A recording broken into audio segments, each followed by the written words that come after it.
예, 8강 시작합니다. 8강은 그 역량 모델을 활용한 선발과 평가에 관해서 한번 학습해 보겠습니다. 무슨 얘기냐 하면요. 그러니까 이제 역량에 기초한 선발 제도의 어떤 특성을 우리가 이해해야 되고요. 역량 구조와 면접이란 것이 무엇이며 왜 면접에서 역량 관점에서 설계하고 운영해야 하는가에 대해서 한번 살펴봅니다. 역량 평가 방법과 또한 목적을 이해합니다. 그죠? 그래서 이제 이러한 부분들을 우리가 그 다음에 이제 BARS하고 BOS 등 역량평가의 어떤 사례나 장단점도 한번 우리가 또 한번 봐야 되겠습니다. 그죠? 그래서 우리가 이제 선발 제도의 특성은 역량 면접이다. 이렇게 우리가 볼 수가 있겠죠. 그래서 이제 기존에 체계적이지 않았던 면접은 우리가 이제 선발 도구로서의 타당성과 신뢰성이 이제 결핍되는 거죠.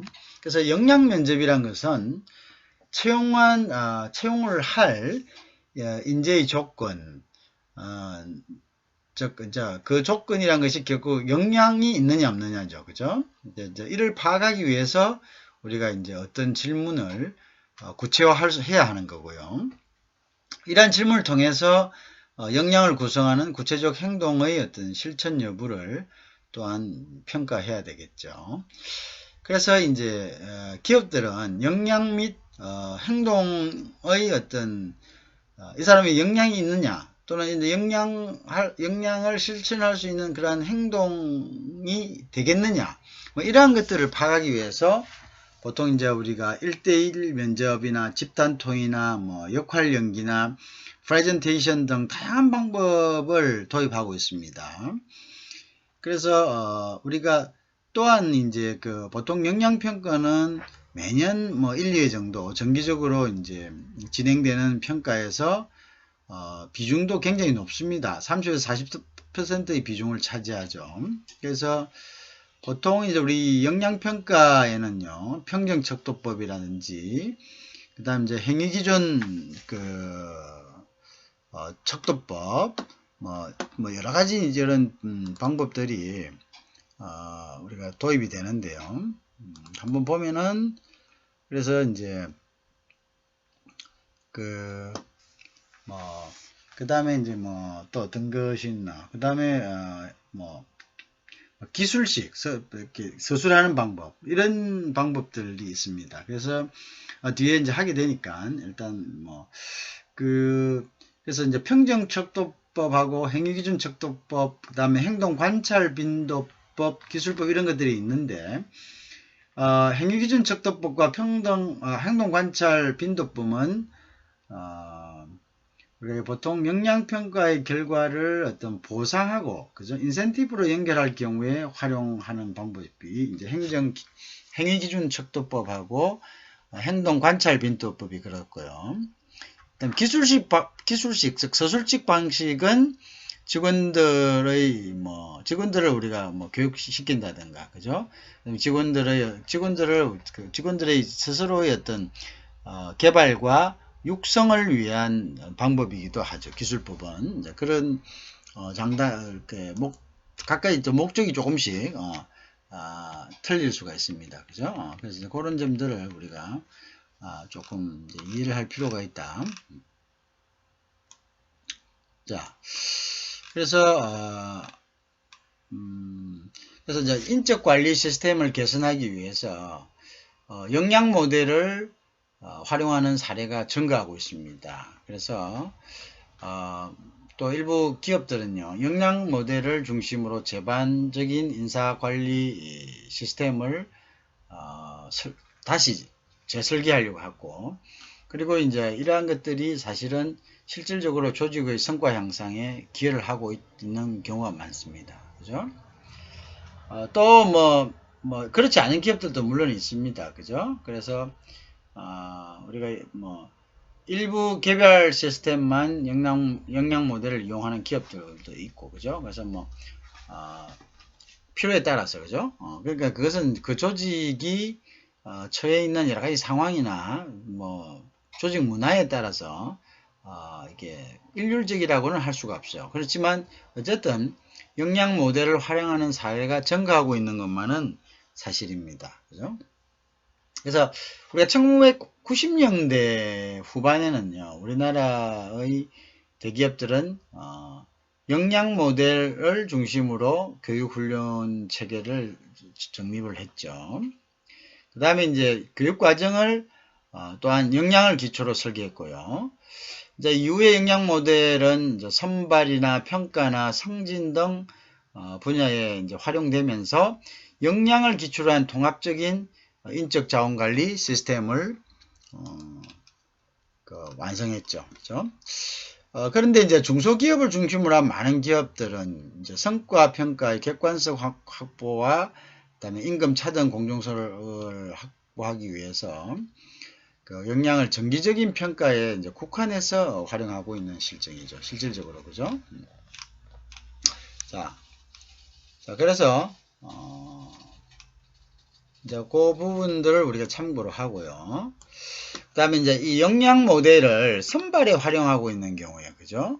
선발에 활용하고 있는 경우에, 이제 우리가, 어떤 경우가 있느냐, 이제 이런 것들을 이제 한번 살펴볼 필요가 있습니다. 그죠? 그래서, 그래서 이제 보면,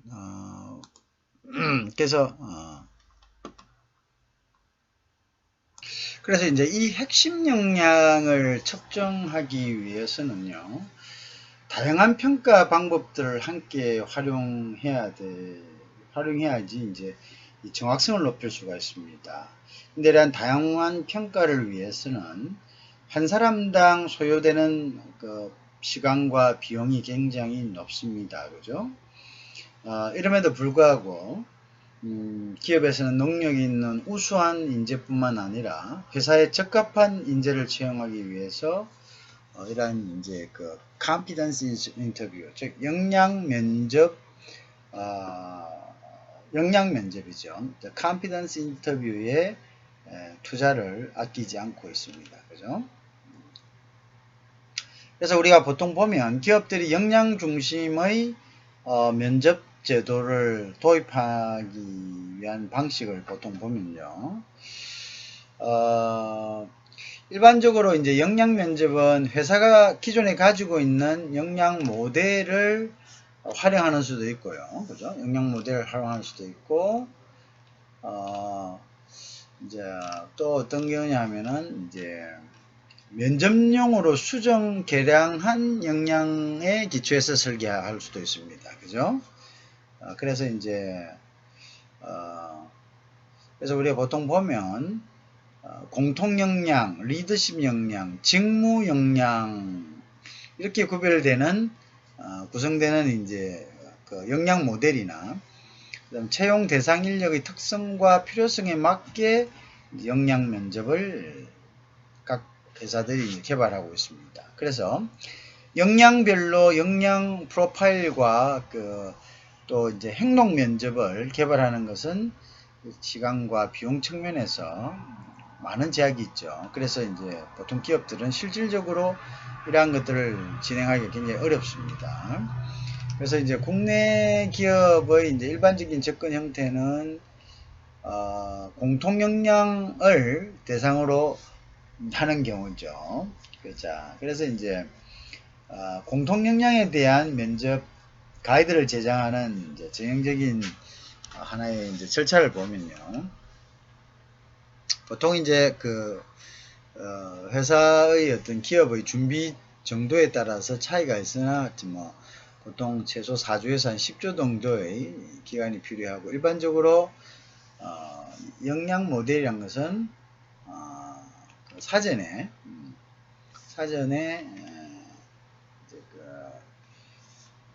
이렇게 준비가 되어 있는 그죠? 그런 이제 방식이죠. 그죠? 그래서 이제 한번 보면 1단계는 보통 사전 준비 단계고요. 여기 지금 이제 나오고 있습니다. 그죠? 이제 그 역량 모델을 역량 면접 개발을 하기 위한 절차죠. 역량 면접 개발을 이런 이제 절차들을 보면요. 1단계는 사전 준비 단계고, 이 사전 준비 단계는 회사의 핵심 가치라든가 또는 구성원에게 공통으로 요구되는 역량, 그 다음에 직무 역량 등 면접에서 어떤 부분들을 측정하고자 하는가 하는 것을 이러한 이제 하나의 이제 항목들을 요소들을 이제 결정하는 단계가 사전 준비 단계라고 보면 되겠습니다. 그 다음에 이제 두 번째 단계는 이제 역량을 최적화하는 단계인데요. 이 역량을 최적화하는 단계는 면접에서 측정하고자 하는 역량 및 가치를 결정합니다. 그래서 이제 어떤 부분을 이제 어떤 역량을 측정하고 그 다음에 그 역량이 가지는 가치가 어느 정도인지를 결정하죠. 그래서 이제 이럴 경우에는 이제 이 역량 최적화 단계에서는 행정 지표를 확인하고 그 다음에 현업 관리자와 이제 이거를 공유하겠죠. 공유하겠다. 자, 그래서 이제 행정 지표 어떤 행정을 하는가 이런 것들을 이제 확인하고 현업 관리자와 공유합니다. 그 다음에 3단계는 보통 이제 질문을 작성하는 단계인데요. 측정하고자 하는 역량이나 가치 항목당 하나 이상의 질문을 작성하죠. 그 다음에 이제 원하는 행동 경험을 바로 이끌어내는 것이 어렵죠. 그죠? 그래서 보통 어렵기 때문에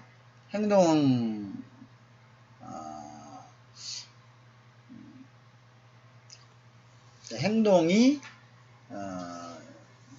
어떻게 이제 일어날 것인가 이제 이러한 것들 그러니까 측정하고자 하는 역량, 가치 항목당 하나 이상의 질문을 작성하는 단계라고 보시면 되겠습니다. 질문 작성 단계, 그죠?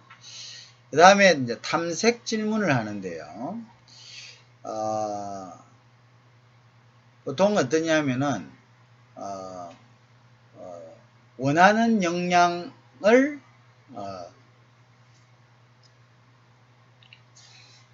어떤 기업에서 목표로 하는 그러니까 정해놓은 그죠? 공통적으로 요구되는 이러한 역량을 어떤 행동으로서 그죠? 그걸 평가하기 위해서 탐색 질문을 갖다가 작성합니다. 그죠? 그래서 예를 든다면 언제 어디서 무엇을 어떻게 왜 같은 이제 이런 의문사를 활용해서 자유로운 응답이 가능한 그죠? 그래서 이제 이런 것들을 통해서 이제 이 탐색의 지표를 우리가 질문을 통해서 할 수 있겠죠, 그죠? 그러니까 이제 행동 지표마다 정해진 이제 탐색 질문을 합니다. 결국은 이런 질문을 함으로써 응답자가 어떠한 대답을 하는가에 따라서 그것을 이렇게 그 역량에 합치되는 어떤 행동 지표인가 아닌가를 갖다가 분석을 하는 거죠. 그래서 이제 채점 기준을 마련하는데요. 구체화한 행동 지표를 그대로 채점 기준으로 사용하거나 또는 직무나 직군별로 채점 기준을 좀 더 그죠? 상세화하는 것이 중요하겠죠. 그 다음에 질문을 다시 검증하는 단계고, 자 그러면 그러니까 이 질문이 그 특정인의 어떤 특정 위치에서 역량을 제대로 측정하는데 제대로 반영되고 있는가, 그 다음에 그 질문의 내용이 매끄럽고 상대가 이해하기가 가능한가, 이해가 쉬운가, 이러한 질문을 통해서 얻고자 하는 행동 지표를 모두 평가할 수 있는가, 이런 정도를 갖다가 질문을 검증함으로써 하는 거죠. 그죠? 그 다음에 이제 면접 가이드를 작성한다고 되어 있습니다. 이 면접 가이드는 소위 이야기해서 이제 질문지 세트를 구성하는 거죠. 그래서 이제 면접을 시작하는 인사, 면접을 시작하는 인사라든지 면접 진행 시 기록할 부분, 채점의 근거, 최종 채점지, 그 다음에 종료 인사 등을 포함한 면접 가이드라인을 갖다가 작성하는 거죠. 그죠?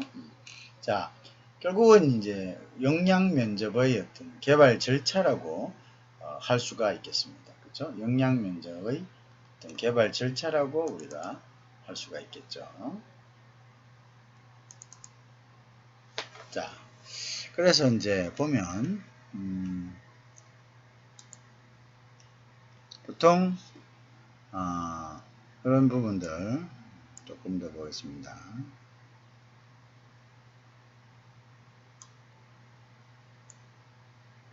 자, 그래서 역량 질문의 예시인데요. 보통 이제 이렇습니다.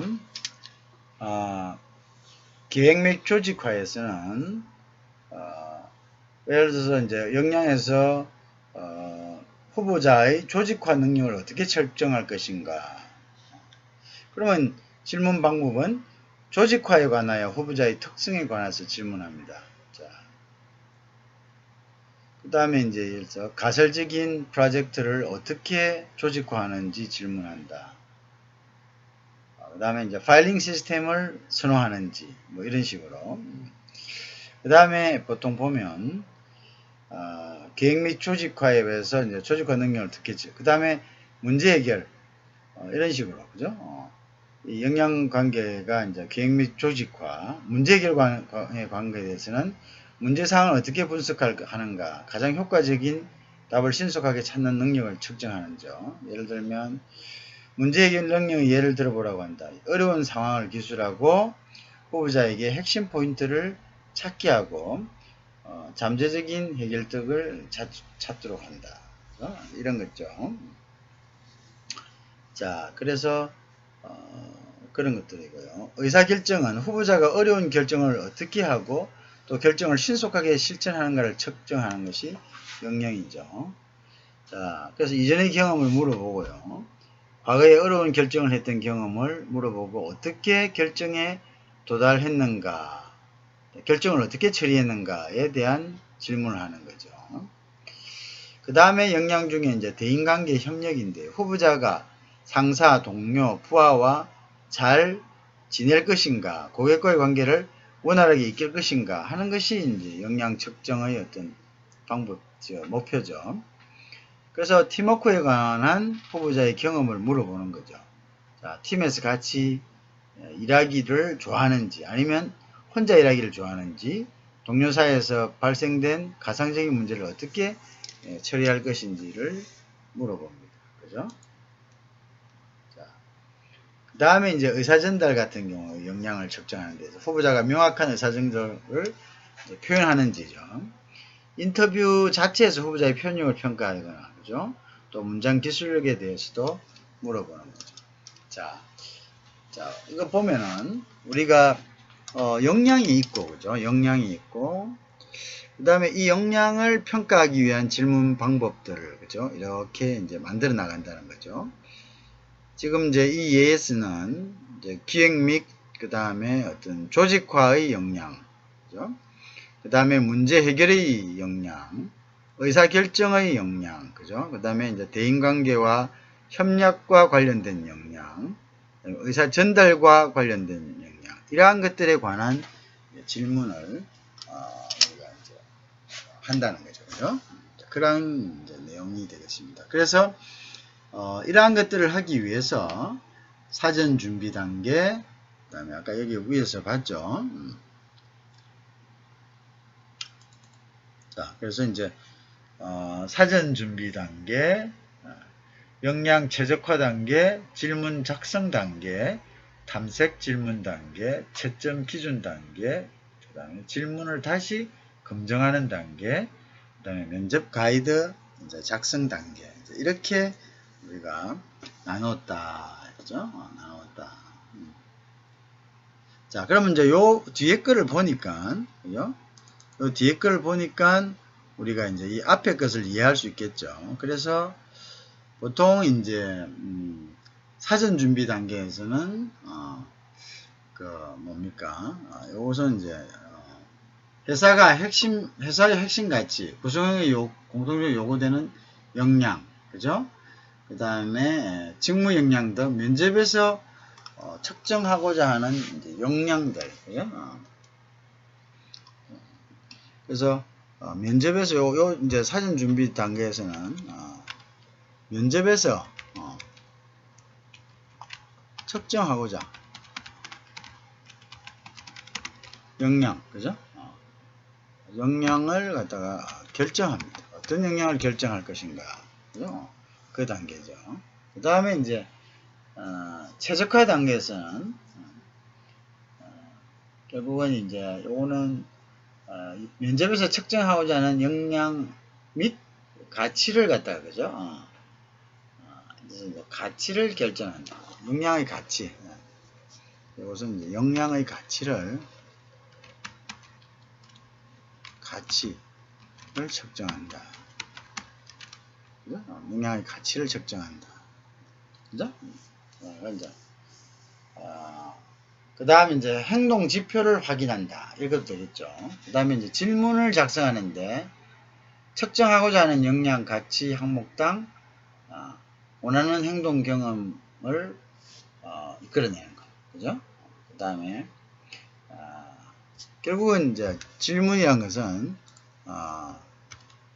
아까 보셨죠? 아까하고 똑같은 예를 들어 봅시다. 그러니까 질문에서 이런 게 있죠. 문제 해결 능력 예를 들어보라고 하는 거. 그죠? 어려운 상황을 기술하고 후보자의 핵심 포인트를 찾게 하고 잠재적인 해결들을 찾게 하는 거. 이런 것들. 그죠? 예를 든다면 이제 문제 해결 능력에 대한 역량을 우리가 측정하기 위해서는 질문을 하는데요. 이 질문에서 문제 해결 능력의 예를 들어보라고 한다는 거죠. 그리고 어려운 상황을 기술하고 후보자에게 핵심 포인트를 찾게 하고 잠재적인 해결책을 갖도록 하는 거죠. 그런 것들이죠. 그래서 이제 최적화 단계, 그 다음에 이제 질문 단계는 아까 같은 거죠. 그죠? 그래서 측정하고자 하는 역량, 그죠? 에 따른 이제 질문을 하는 거죠. 그 다음 탐색 질문은 행동 지표의 내용이 모두 측정될 수 있도록 질문의 응답이 더 풍부하도록 그 다음 탐색 질문한다. 그죠? 그래서 이제 언제 어디서 무엇을 어떻게 왜와 같은 의문사를 사용해서 자유롭게 응답 가능한 형식으로 한다. 그 다음에 이제 채점 기준 이런 식이죠. 이렇게 쭉 이렇게 이제 그 형태를 이루어 간다는 거죠.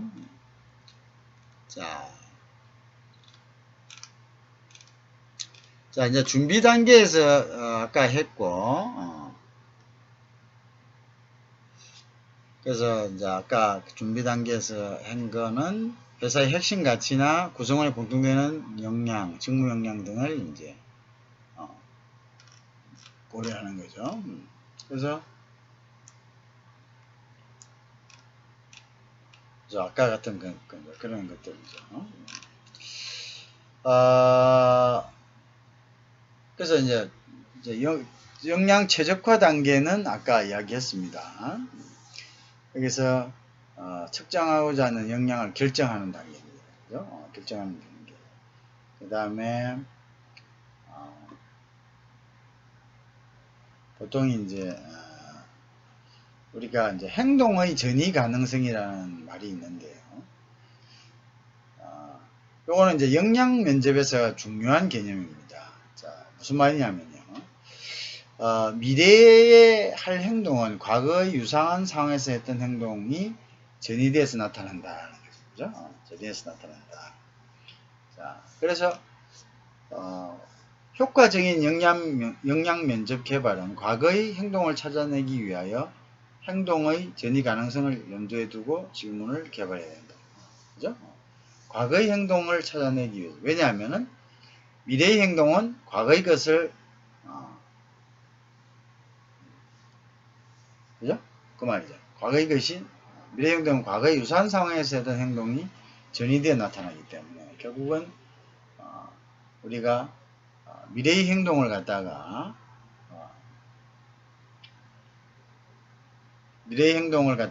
파악한다는 것은 과거의 어떤 그죠?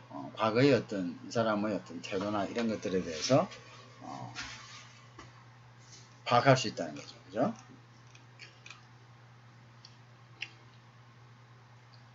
그래서 이제 probing question이라는 것은 탐색 질문이라는 건데요. 요거는 행동 지표의 내용이 모두 측정될 수 있도록 질문의 응답을 더 풍부하게 하기 위해서 탐색 질문을 한다.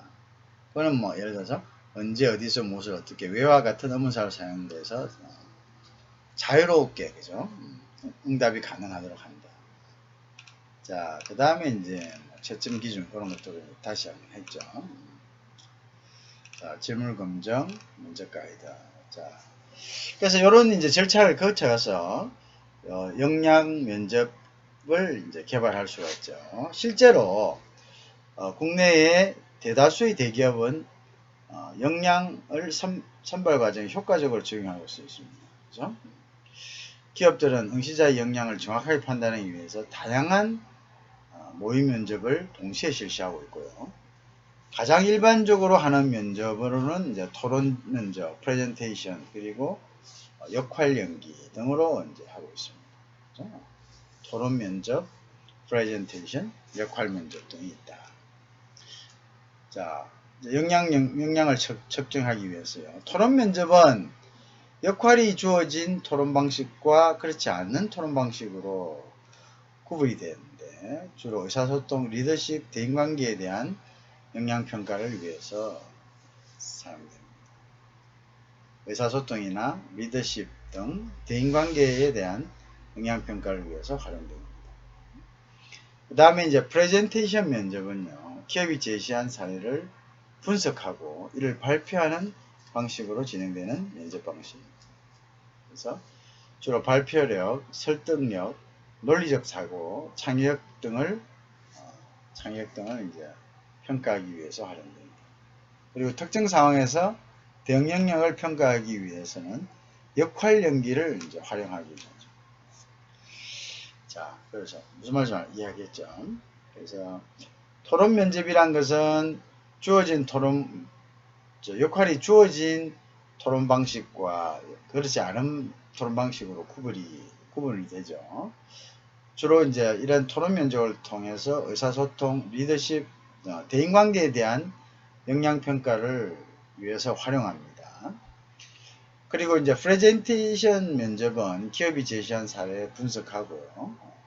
이를 발표하는 방식으로 진행되는 면접 방법입니다.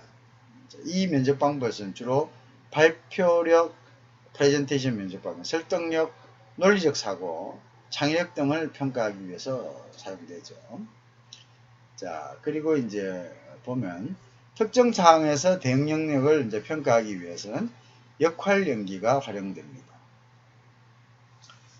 그래서 예를 들면 이제 LG전자 같은 경우는 사업 전략에 맞는 적합한 인재 확보에 초점을 두고 있습니다.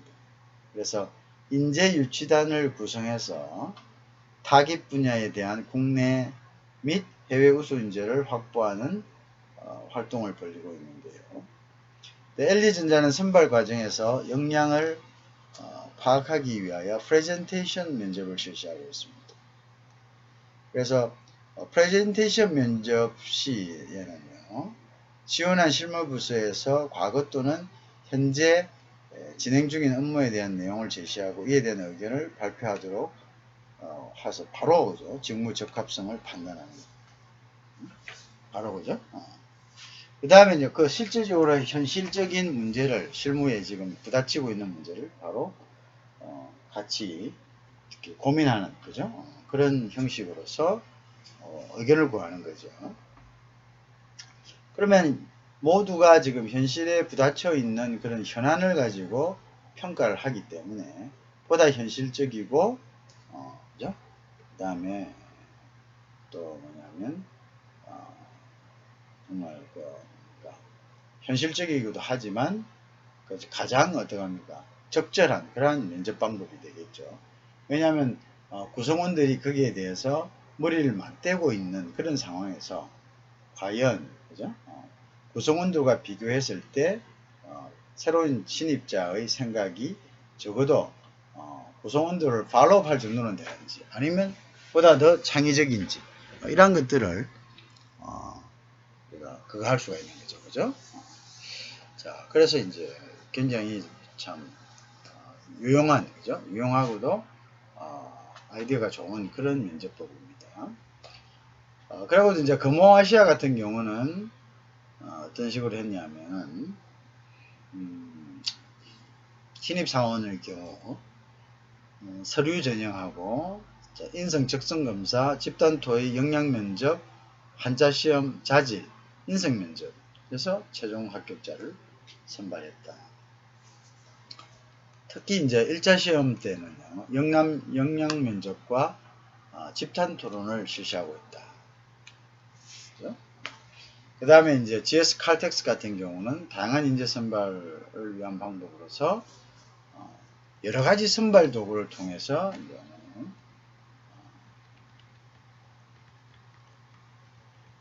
평가를 한다는 거죠.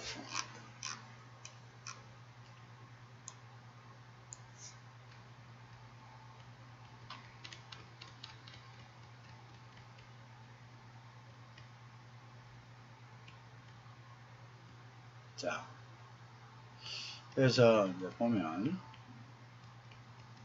자, 그래서 이제 각 조직마다, 그죠? 이런 이제 것들이, 뭡니까? 독특한 나름대로, 그죠? 방법들이 있죠, 그죠? 그래서, 보통, 뭐, 조를 짜서 시사적인 문제를 놓고 토론을 벌리는 방식이 집단 방식이고요. 그죠?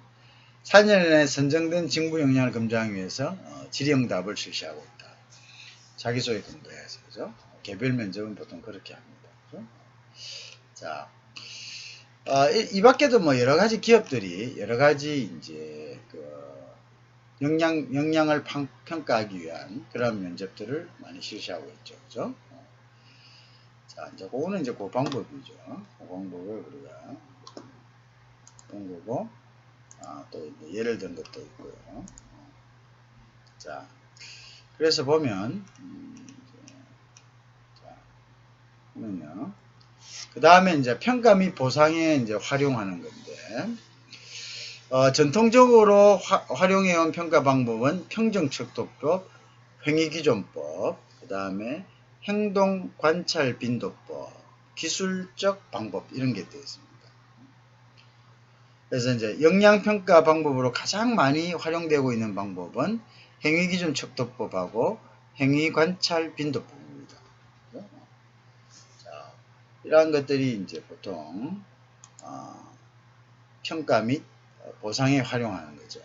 자, 그래서 요 부분 역량평가를 해서 평가를 하고 또 보상에 활용한다. 자, 그래서 역량 모델이 정기적인 평가에 활용되면서 평가의 객관성을 확보하기 위해서 다면 평가 제도를 도입하고 있습니다. 그렇죠? 그 다음에 이제 역량 평가 방법으로 가장 많이 활용되고 있는 방법은 행위기준척도법과 행동관찰빈도법입니다. 그래서 이제 조직은 매년마다 또는 이제 6개월마다 조직 구성의 성과를 평가하고요. 이를 기초로 연봉 인상을 결정하고 또한 단기 성과급을 결정합니다. 자, 그래서 기업에 따라서 차이는 있지만 기본 급여인 연봉 인상의 결정 기준이 역량의 향상이기도 하고요. 또 역량 향상과 업적의 증가를 공동으로 고려하기도 합니다. 역량이 향상되었는가 또는 동시에 업적이 이제 증가했는가 이를 동시에 보게 합니다. 결국 조직은 구성원의 업무와 관련된 역량을 평가하고 이를 기본급인 연봉과 승진 기준으로 사용합니다. 그죠? 기본고인 성진의 기준으로 사용합니다. 자, 우리나라의 많은 기업들이 1997년 IMF 경제위기에 앞에서도 얘기했다시피 급여 차등을 하기 시작했습니다. 1997년 IMF 이후 급여 차등을 하기 시작했죠. 이에 대한 객관적 기준으로서 영양평가의 중요성이 강조되기 시작했죠. 과거의 추상적인 어떤 능력과 태도에 대한 평가에서 구체적인 행동을 기준으로 한 영양평가의 평가가 중요한 부분을 차지하게 되었습니다. 그죠? 자, 그래서 이제 구체적인 평가 방법 면에서 전통적으로 활용해온 평정측도법, Rating Scale Method, 행위기준 측도법, behaviorally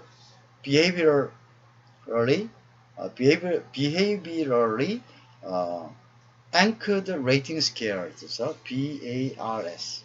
그 다음에 행동관찰 측도법, behavioral, 그 다음에 observation scale, BOS. 그죠? 그리고 기술적 방법, 기술하는 것은 narrative, 그죠? narrative.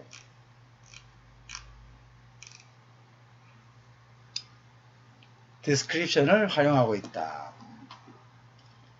그 다음 물론 영양평가 방법으로서 가장 많이 이용되고 있는 것은 행위기준 척도와 행동관절 척도다. 행위기준 척도와 행동관절 척도.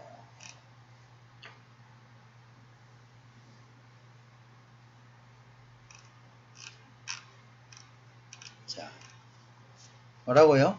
행위기준 척도하고 영양평가 방법으로 가장 많이 이용된 것이 행동관찰 빈도, 행위기준 척도, 그죠? 자, 요 두 개가 가장 많이 사용되고 있습니다. 자, 그래서, 보면,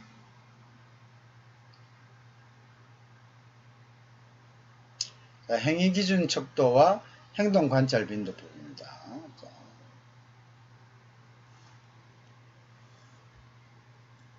그래서 이제 보통 평정측도법은 전통적으로 가장 널리 사용되는 평가 방식입니다. 평정측도법. 그래서 이제 평가에 대한 기준이 불명확하다는 단점이 있습니다. 그죠? 평정측도법은 전통적으로 가장 많이 사용되는 평가 방식이지만 평가에 대한 기준이 불명확하다는 단점을 가지고 있습니다. 역량 모델이 평가에 이제 적용되면서 행위기준 척도법과 행동관찰 빈도법, 행위기준 척도법과 행동기준관찰법, 그죠? 행동관찰 빈도법, 그리고 기술적 방식이 역량평가 방법으로 활용되고 있습니다. 그렇죠? 자, 그래서 이제 행위기준 척도법과 행동관찰 빈도법은 역량평가 관찰을 보상과 연계하는 경우에, 그죠? 보상과 연계하는 경우에 자주 활용합니다. 그죠? 행동관찰 빈도법하고 행위기준 척도법은 기술식 방식, 즉 descriptive method 방식이 영양평가 방법으로 활용되고 있다 했죠.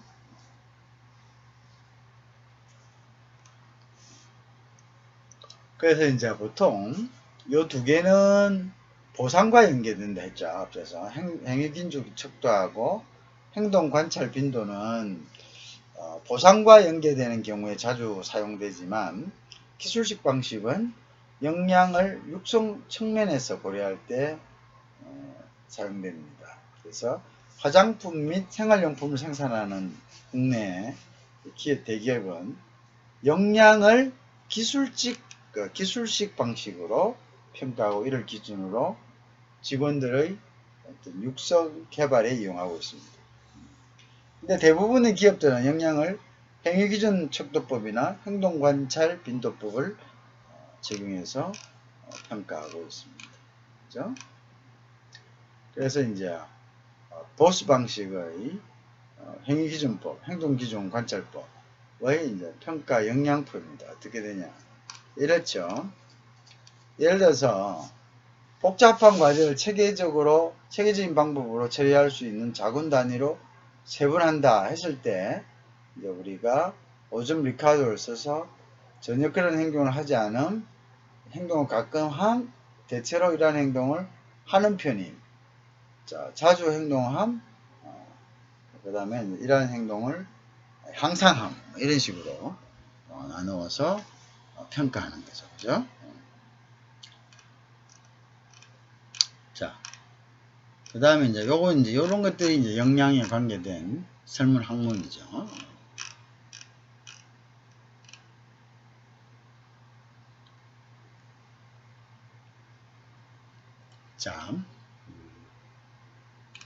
자, 행위기준 척도법 이제 한번 보면요. 자, 그래서 이제 우리가 행위기준 척도법이란 것은요, 뭐냐, 이거죠. 행위기준 척도법은 뭐냐.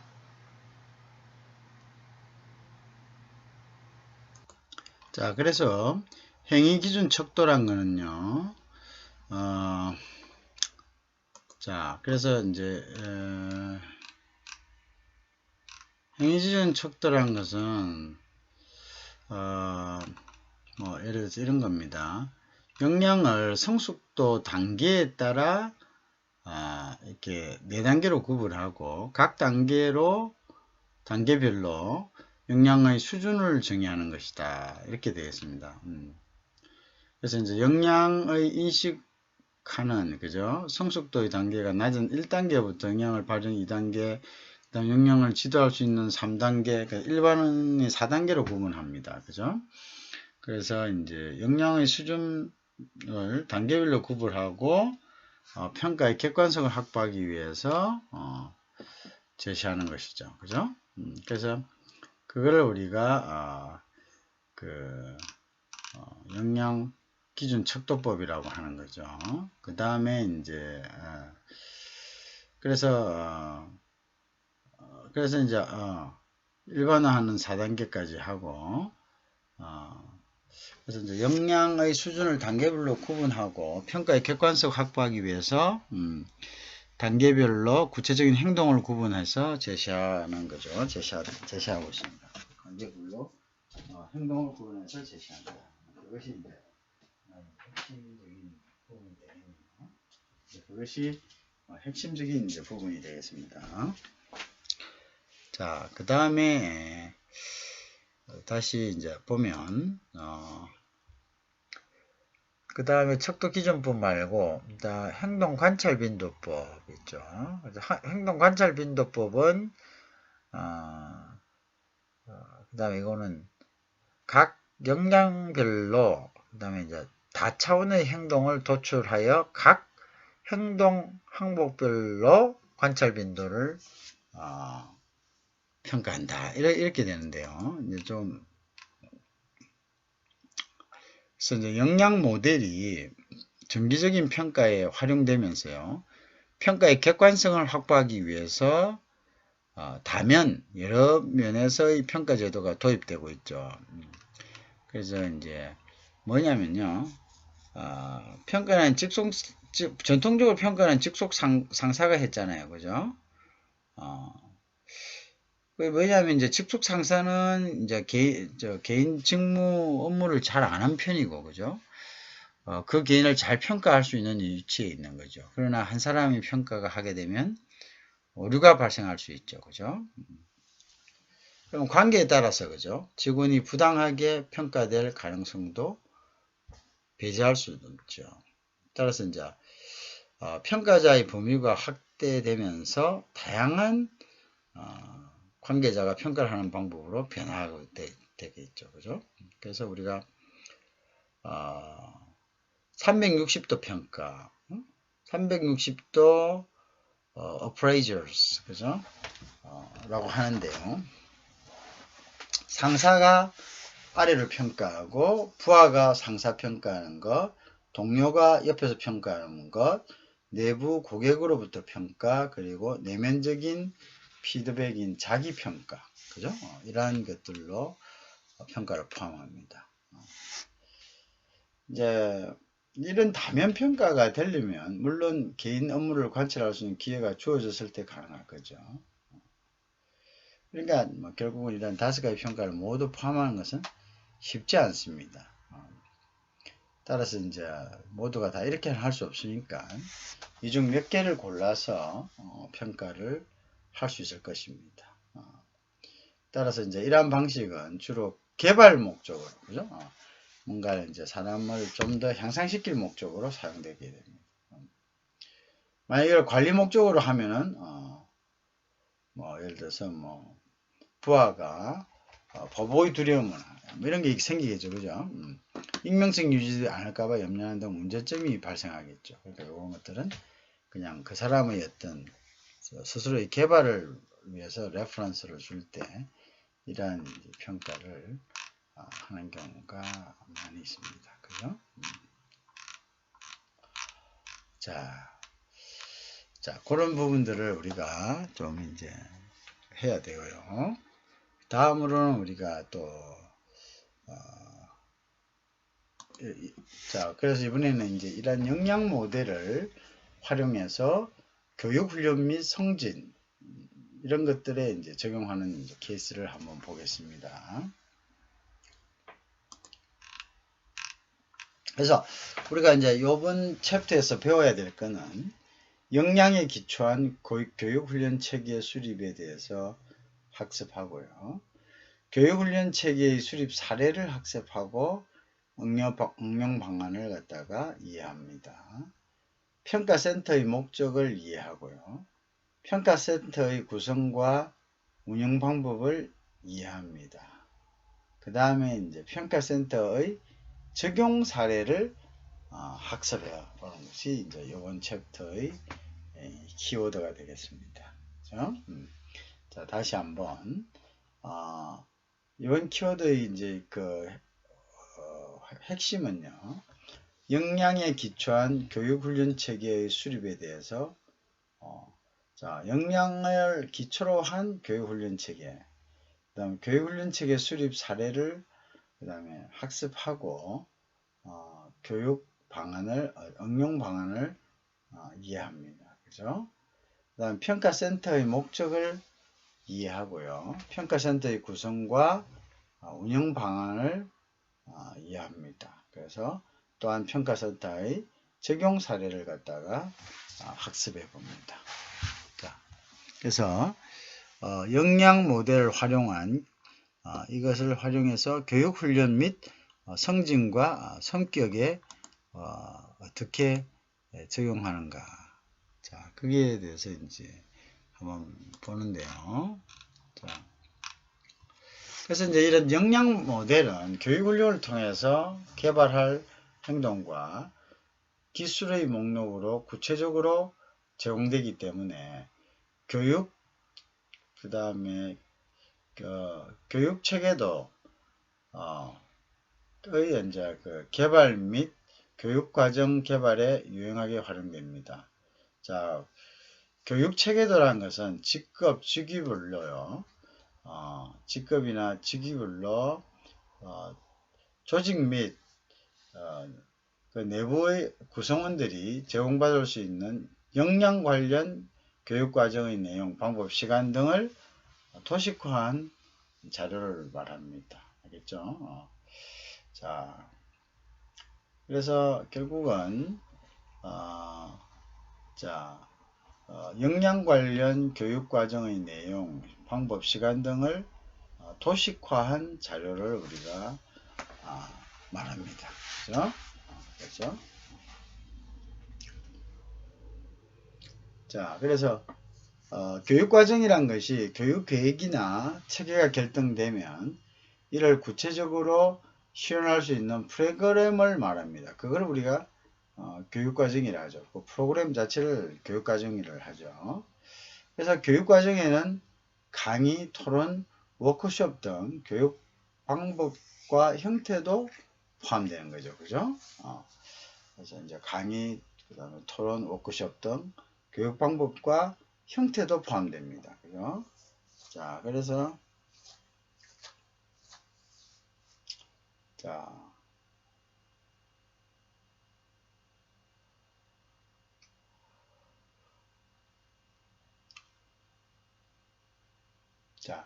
그래서 이제, 특히 최근에 객관적인 영양평가 도구 중 하나로 이제 여겨지는 평가센터 AC가 빠른 속도로 성진이나 성격의 도구로서 도입되고 있다. 그죠? 자, 평가센터는 주로 경영자나 중간관리자 이상의 역량을 확인하고 개발하는 수단으로 활용됩니다. 그죠? 자, 평가센터는 즉 경영자나 중간관리자의 승진 대상자들 가운데 요구되는 역량의 어떤 보유를 평가하기 위해서 역할 연기, 서류함 기법, 그 다음에 프레젠테이션, 그 다음에 집단 토론 등 다양한 기법이 복합적으로 이용되고 있다. 이 부분을 우리가 알아야 되겠죠. 그죠?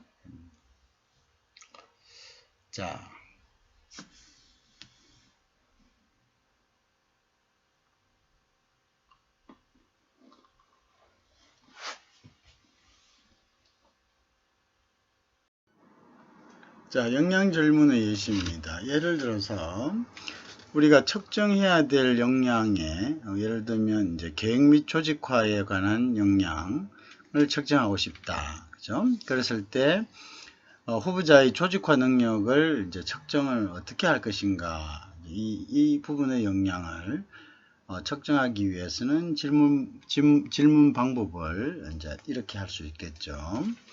조직화에 관한 후보자의 특성에 관하여 질문합니다. 그죠? 가설적인 프로젝트를 어떻게 조직화하는지를 질문하겠죠. 그 다음에 파일링 시스템을 선호하는지 질문하겠죠. 그죠? 이러한 내용으로 이제 질문을 할 수가 있습니다. 결국 이 질문에 의해 가지고 후보자의 계획 및 조직화에 관한 역량을 측정할 수 있습니다. 다음 문제 해결에 관한 역량을 측정하기 위해서는요. 문제 해결 사항을 어떻게 분석하는가, 또한 효과적인 답을 신속하게 찾는 능력이 있는가 라는 부분들이 문제 해결 능력의 주된 이제 타겟이 되겠죠. 그래서 이러한 것들에 대한 질문 방법은요, 문제 해결 능력의 예를 들어 보라고 하는 거죠. 그죠? 어려운 상황을 기술하고 후보자에게 핵심 포인트를 찾게 하고 잠재적인 해결책을 찾도록 하는 것이 여기에서 문제 해결 역량을 갖다가 평가하는 질문이 되겠습니다. 또한 의사결정 역량에 관해서 우선 이제 의사결정에 관한 역량은 어떠한 것들을 의미하는지, 그죠? 후보자가 어려운 결정을 어떻게 하고 또 결정을 신속히 실천하는가를 갖다가 측정하는 것이 의사결정 역량의 주된 목표입니다. 그래서 이럴 경우에는 어떠한 방법을 질문을 해서 의사결정 역량을 파악할 수 있는가? 이전 경험을 물어보는 거죠. 과거에 어려운 결정을 했던 경험을 물어보고요. 어떻게 결정에 도달했는지, 결정을 어떻게 처리했는지를 물어봅니다. 이런 질문을 통해서 후보자가 가지고 있는 의사결정 관련 역량을 파악하는 것입니다. 그 다음 이제 대인관계와 협력에 관련된 후보자의 역량은 후보자가 상사, 그다음에 동료, 부하와 향후에 잘 지낼 것인가, 그죠? 고객과의 관계를 원만히 이끌 것인가에 대한 대인관계 협력의 역량을 측정하는 거죠. 이 경우에 이제 질문 방법은요, 팀워크에 관한 후보자의 경험을 물어보고요. 팀에서 같이 일하기를 좋아하는지 아니면 혼자 일하기를 좋아하는지, 동료 사이에서 발생된 가상적인 문제를 어떻게 처리하는지에 대해서 물어보는 거죠. 그죠? 그렇게 함으로써 후보자의 대인관계와 협력에 관련된 역량을 평가할 수 있습니다.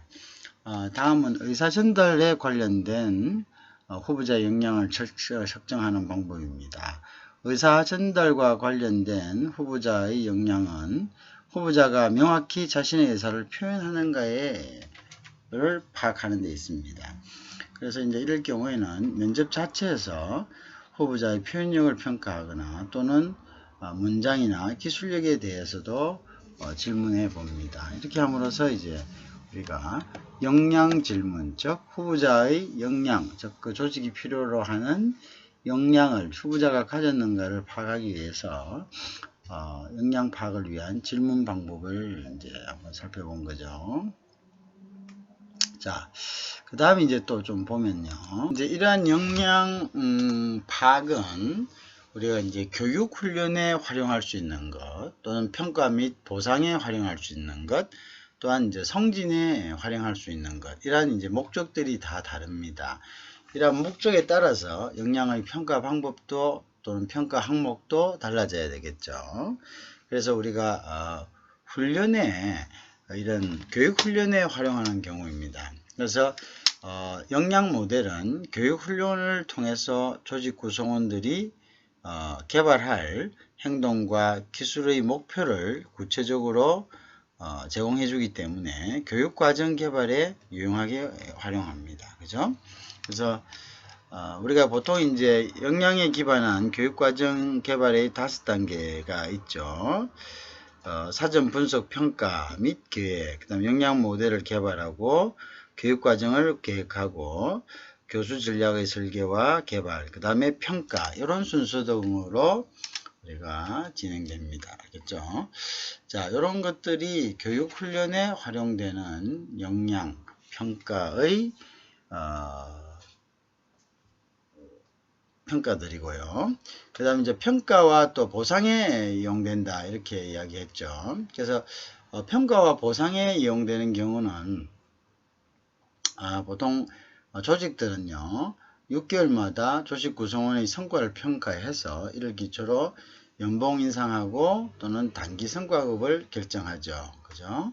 그래서 이제 기업에 따라서는 차이는 있지만 기본 급여인 연봉 인상의 결정 기준이 역량 향상이기도 합니다. 즉 역량이 얼마만큼 향상되었느냐에 따라서 연봉 인상의 어떤 결정 기준으로 삼기도 하죠. 그죠?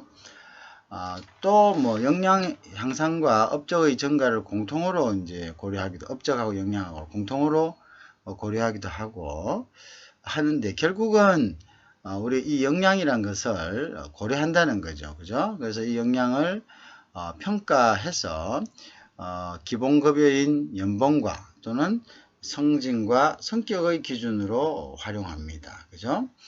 우리나라 같은 경우는 특히 1997년 IMF 위기 이후에 차등 급여를 지급하기, 급여 차등을 시작했잖아요. 그전에는 거의 연공 서열로, 그죠? 장기 건속자를 순서로 해서 예를 들어서 급여와 승진을 하는 것을 일반적으로, 그죠? 특히 공무원 사회는 더 그랬죠.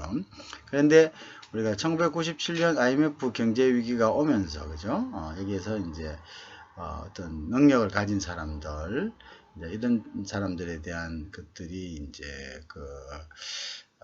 들에 대한 이제 차등 지급이 시작됐고요. 특히 IMF가 국제적인 어떤 글로벌 스탠더드의 수용을 강하게 요구했기 때문에, 따라서 이러한 많은 이제 채용이나 급여 등도 거기에 따라서 이제 차등 급여를 실시하기 시작했죠. 본격적으로. 그죠? 그래서 이때 차등 급여를 지급하는 하나의 평가 기준이 바로 역량평가였다. 그래서 역량평가가 중요성이 강조되었다, 이렇게 생각하면 되겠죠. 그래서 과거는 그거 이제 추상적인 능력과 태도에 의한 평가에서, 그죠? 추상적인 거죠. 그거는 그냥 구체적인 행동을 기준으로 한 역량평가가 중요한 부분을 차지하게 되었다, 이렇게 보면 되겠죠. 자, 그래서 우리가 이제 이 평가, 역량평가는 보상에도 활용되고 교육훈련에도 활용되고 그죠? 그 다음에 승진에도 활용된다는 부분들을 우리가 지금까지 얘기를 했었습니다. 그래서 구체적인 평가 방법에서는 보통 이제 평정척도법, 이제 그다음에 행위기준척도법, 그다음에 행동척도법, 그다음에 행동관찰 빈도법 등을 이야기했죠. 그다음에 기술식, 그죠? 널레이티브, 그죠? 이런 것들이 있다는 것을 이야기했죠. 자,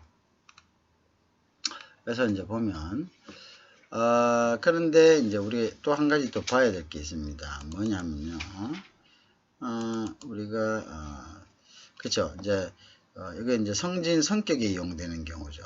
성진 성격에 이용되는 경우는 이제 이렇게 뭐 의사소통, 고객 지향, 비전 제시, 그 다음에 뭐 조정 및 통합, 그죠?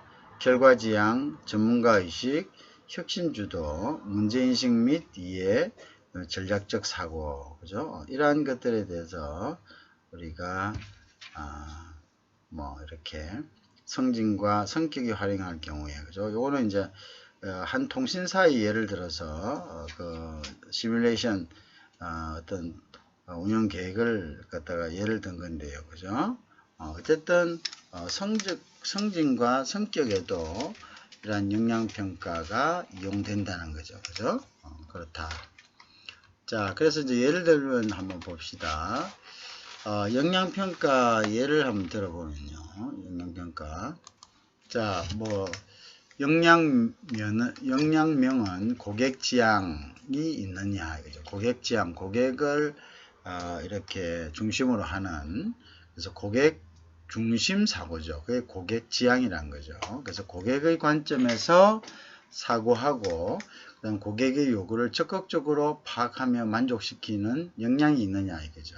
자, 그래서 이제 우리 여기에 대해서는 수준을 갖다가 1, 2, 3, 4로 이렇게 나누어 놨습니다. 그래서 이제 수준의 정의를 수준 1은 고객의 불만이나 요구를 친절하게 수용하는 것. 수준 2는 그래서 고객의 눈높이에 맞춰서 의사소통을 하는 거고요. 수준 3은 고객의 실제 요구를 직접 확인하기 위해 계획적으로 행동하는 거고요. 수준 4는 고객의 요구를 체계적으로 파악하고 대처할 수 있는 방법이나 프로세스를 구축하는 것을 우리가 수준 4단계의 수준으로 분류해 놓았습니다. 그죠? 자, 그래서 수준을 정의해 놓고 그 수준에 대한 행동 지표를 또 설정합니다. 자, 예를 들어서 수준 1에서 고객의 불만이나 요구를 친절하게 수용하는 것을 이 수준의 정의라고, 이 수준에서 평가하는 역량의 정의라고 했을 때, 그러면 행동은 어떻게 하느냐?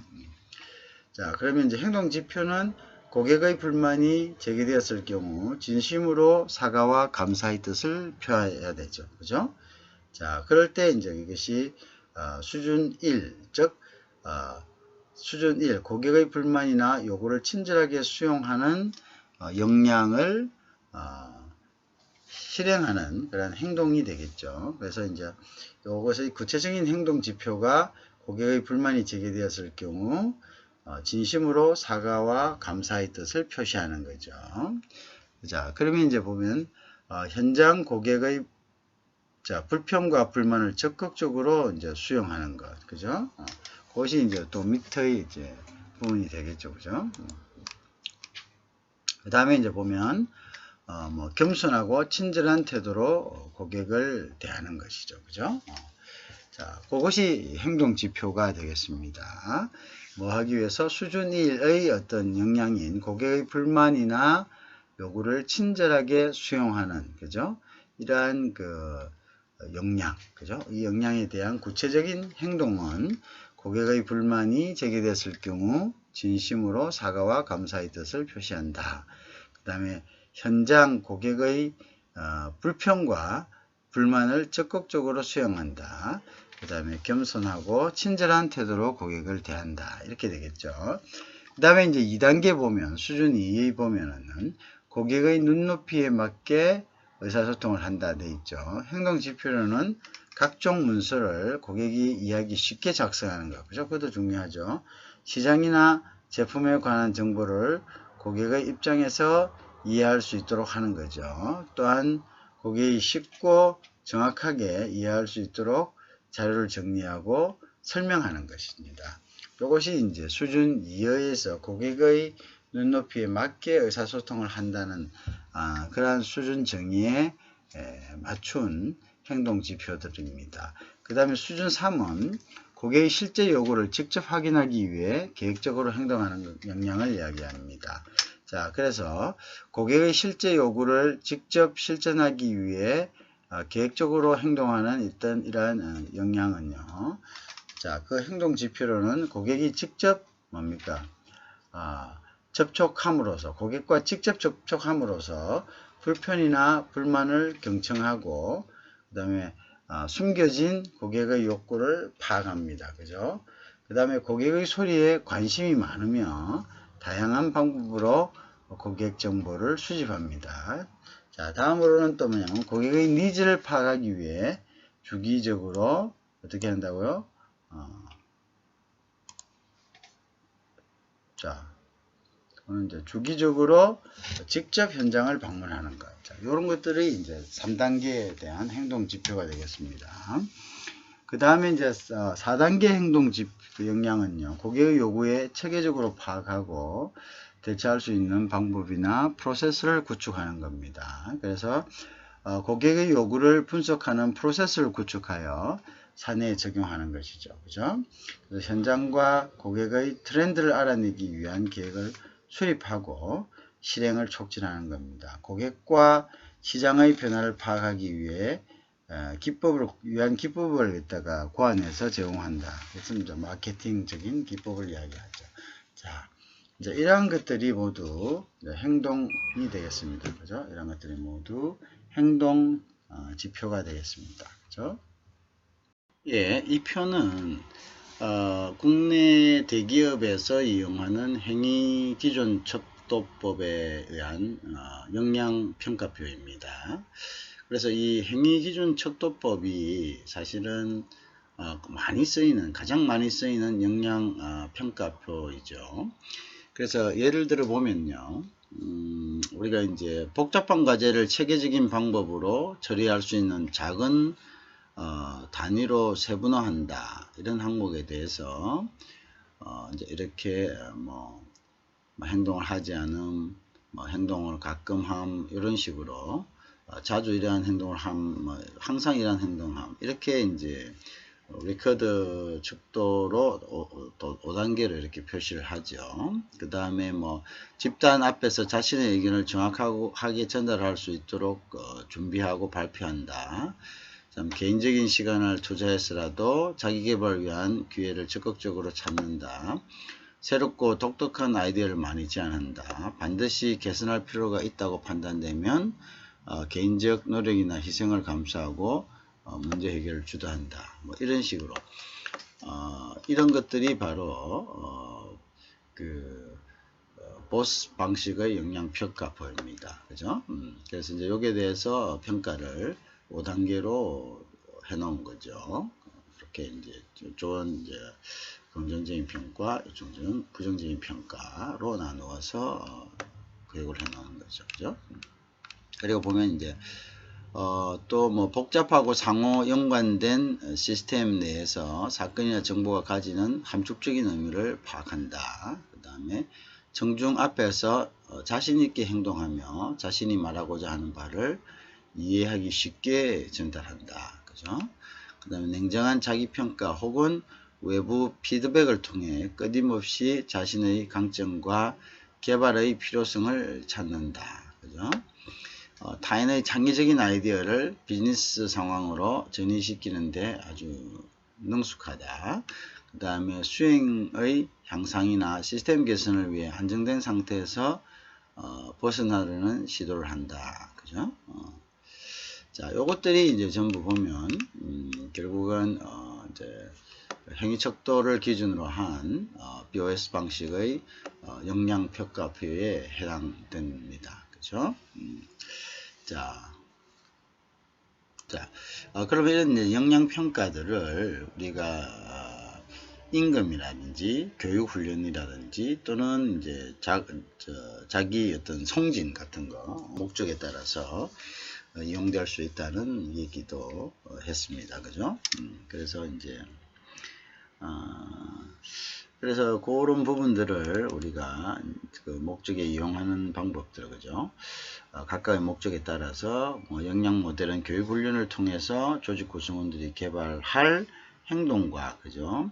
기술 목록을 구체적으로 제공하겠다 때문에 교육과정 개발에, 그죠?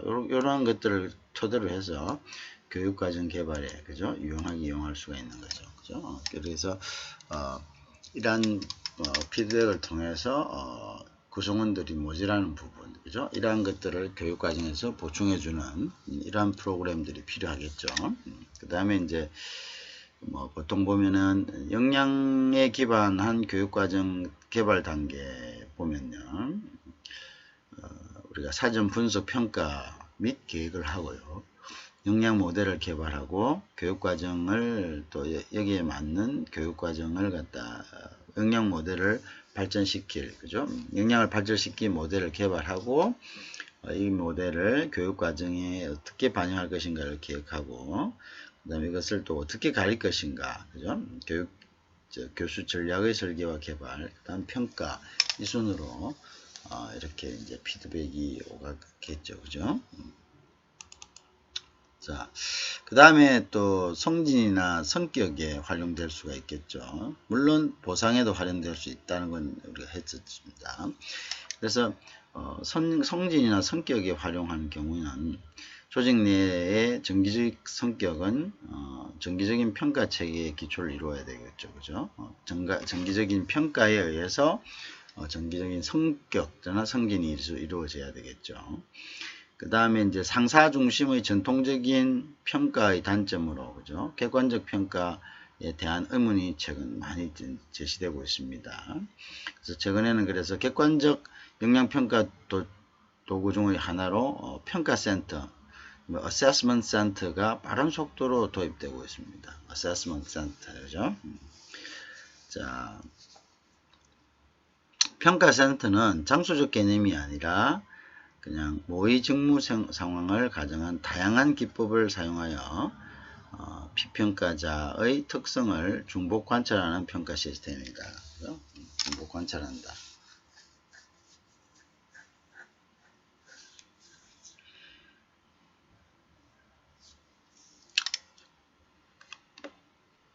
자, 그러한 것들을 우리가 또 좀 눈여겨볼 필요가 있겠죠. 자, 그래서 우리가 이제 이런 것들, 성격에 대한 의사소통, 고객지향, 비전 제시, 조정 및 통합, 그죠? 그 다음에 이제 보면 결과지향, 그 다음 전문가의식, 혁신주도, 문제의식 및 이해, 그 다음에 전략적 사고, 이러한 것들이 이제 평가 대상이 되는 거죠. 그죠? 평가 대상이 된다. 자, 그 다음에 이걸 평가하는 방법들이죠. 그죠? 평가하는 방법들을 우리가 이렇게 해놓고. 그래서 보통 보면, 우리나라 기업들이요, 역량을 각 인사 시스템에 활용하기 시작한 것은 불과 크게 안 됐습니다. 10년 정도밖에 안 됐고요. 전문 지식을 가진 내부 전문가가 부족하고요. 그리고 이제 아직 우리나라 기업은 역량 모델 개발 및 인사 시스템의 원활한 적용을 통한 조직 성과 창출을 연계하지 못하고 있습니다. 그죠? 이러한 부분들이 기업이 역량 모델을 충분히 개발할 수 있는 이러한 부분에 대한 조금 어느 정도의 이제 한계에 있다, 이렇게 볼 수가 있는데요. 자, 그 다음에 이제 우리가 조금 전에 본 것은 우리가 이제 그 행동을 중심으로 한 거죠. 근데 이제 행동 관찰 빈도법이 있고, 그 다음에 행위기준 척도법이 있었죠. 행위기준 척도법이 아까 이런 질문 사항과 역량을 파악하기 위해서 이제 질문하는 이제 그런 것들이 행위기준 척도법이고요. 그 다음에 이제 다른 것은 이제 행동 빈도를 갖다 관찰하는 거죠. 행동 관찰 빈도법이다라는 것이죠. 이 이제 행동 관찰 빈도법 방식은요, 우리가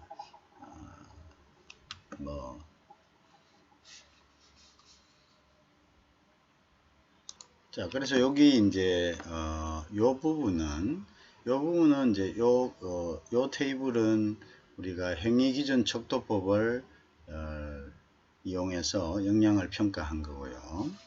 그래서 이제 행위기준 척도표라면서 뭐 역량의 이제 단계를, 그죠? 역량을 이제 단계를, 성숙도 단계를, the proficiency level에 따라서 역량을 이렇게 4단계로 구분을 했죠. 구분을 하고 각 단계별로 역량 수준을 정의하는 방식입니다. 1단계, 2단계, 3단계, 4단계에서 역량의 이제 수준을 정의를 하고 있죠. 그죠?